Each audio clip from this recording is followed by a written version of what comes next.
l'armée sénégalaise am na ay jumtukaay. waaye Mazor jàpp naa ni bu ñuy wax frontière Sénégal Gambie war nañoo xoolaat suñu frontière yooyu bu baax a baax. man c'est vrai. c'est vrai nekkoon naa ci benn position 2013 position bu ñuy wax Jakoy Kombali. c'est des Sénégalais mais ay 40 Gambie lañu yor. ñoom ñëpp. benn position militaire moo fa nekk mais ca ginnaaw boo fa demee trafic de bois bi ak trafic de kii noonu dañ ko doon def sans pour autant ñu sax ñu gis leen oto yi rek la ñuy dégg. kon la frontière du Sénégal les frontières ne sont pas à 100% fermées, maîtrisées. c'est pas maîtrisé. Ils sont poreuses.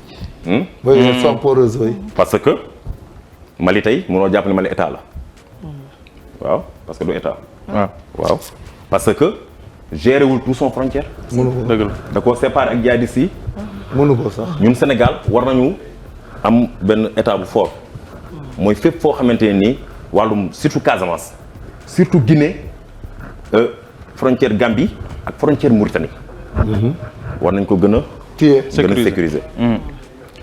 armée ña fa gën a sonn mooy militaire du rang yi soldat ba caporal chef sergent ba major. ñu ci gën a sonn tey man jàpp naa ni. comme supposons c'est vrai nga def prime de commandement pour les officiers. c'est bien beau mais war nga def prime de subordination pour ñuy recevoir ordre yi. nga def prime d'habillement pour les officiers c'est bien.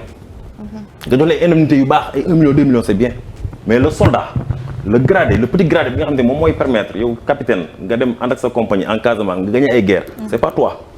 ah oui c'est les hommes. faut jamais oublier les hommes. motivation. Abbas Fall bi muy démissionné dafa demander renfort munition bu set mooy bi ñu jàppee suñu militaire Kaboum jàpp fa 8 militaires dugg Afiñam jàpp fa 3 gendarmes. je sais. capitaine Ka doon dem intervention gars yi dóor si kawam il était lui un capitaine et 11 soldats mu décédé. waaw ñoo dëkk. ñu enlevé ay militaires yóbbu. enlèvement militaire c'est pas la première fois de. c'est la 6e fois. bu ñu fàtte Kosri. ay Kosri. bu ñu ko fàtte. lii démb la fi am. Abbas Fall par honneur il a jugé démissionné parce que jamono jooju y avait le chef de corps du 25e Bera boobu il a perdu plus de 25 éléments y compris un capitaine pilonné benn village Gambie ñu jël ko soppi ko jël ko affecté ko à Dakar jox ko bureau boo xam ne da ngay toog lire journal il a perdu plus de 25 éléments Abbas Fall il a démissionné devant nous jox ordre yi mu jox ko tas parce que problème munition parce que boobu jàpp naa dañuy wax guerre bi waroon naa jeex ni mais 2012 jeexoon na. il faut le Sénégalais xam. munition mais munitions yi ñu ko mujjee jox ay munitions chinois la boo armée du set boo dóoree dagg tu n'as pas le temps de combattre. c'est vrai Major Abbas loo tax mu démissionné jox Théodore Adrien Sarr commandement bi yàgguñu fa dara ñu génn les gars yi ñu jàppoon Gambie du Gambie Sénégal lañ leen jàppee ñu ngi topp automate lañ topp di ko topp ba génn frontière looy génn frontière CEDEAO foofu ngay xamee nag li ma la wax sànq suñu frontières yi. yëpp bouclé wuñ ko. parce que bu fekkee foofu am na position bu baax. gars yi bu ñu diggee dañuy dal seen kaw. gars yi dañoo bàyyi au retour ñu tendre leen embuscade triangle. triangle waaw. waaw triangle rek. je vais dire quelque chose aujourd'hui ici. waaw. dans cette mission. il y avait un commandant et 2 lieutenants. mais on les a pas vus. ils ont fui je le dis. ah ilaha. ils ont fui bàyyi fa soldats yi.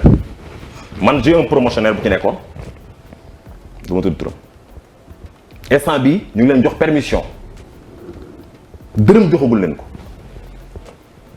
ñu jàpp la en otage malmené la def nañ la lu ne.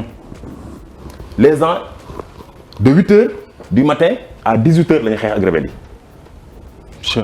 waaw am na beneen oto bu nekkoon ci ginnaaw tardivement la ko soldat yëpp la ko gis.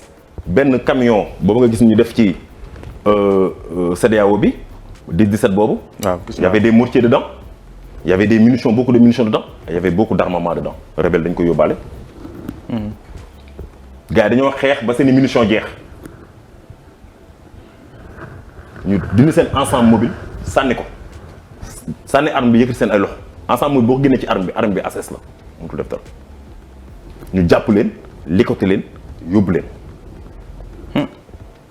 comme man jàpp naa ne loolu tamit ñoom chef yi war nañ cee bàyyi xel nan ngay ànd ak sa élément daw di ko fa baax.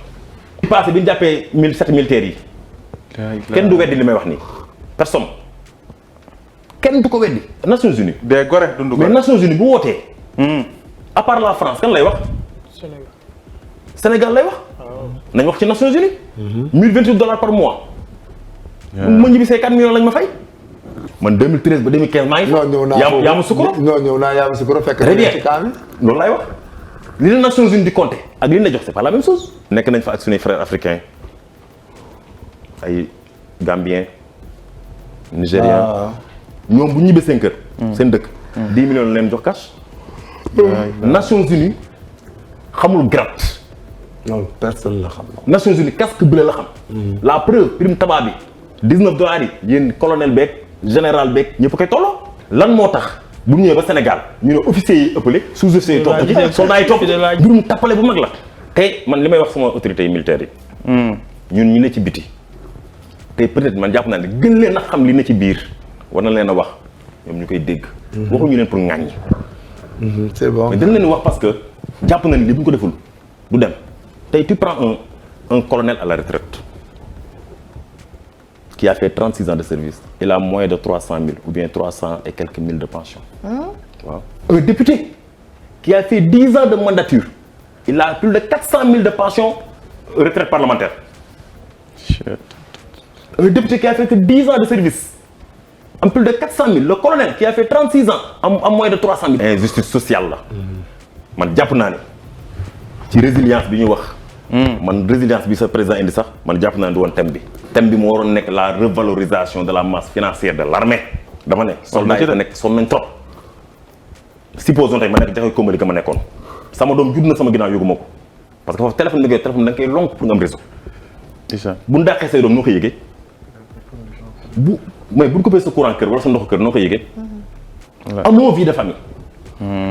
ba pare comprendre nga. amoo xaalis boo leen mën a tey le soldat la fin du mois le 15 laaj ko. salaire bi ñu fay pédale. am nañ solde indiciaire ñoom bu baax. mais yenn affaires yi ñu ciy coppet mooy ñu yóbbu foofu. la preuve Macky Sall dafa ñëw rek yokk ko malgré je suis son opposant le plus radical. mais j'accepte que ci armée def na ci ay quelques efforts. il a fait de bons mais efforts yi mu def ci armée. efforts yi mu def ci armée. dafa yem ci sees yi. bi nga xamante ne ñu ngi koy def c'est à cause des chefs ñoo tax ñu koy def.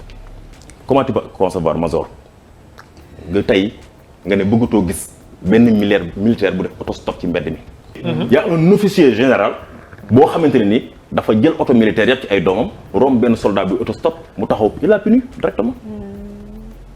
Anthony il l'a puni directement. seul le militaire. moo di tata di fay da ngay déposer échelon sax.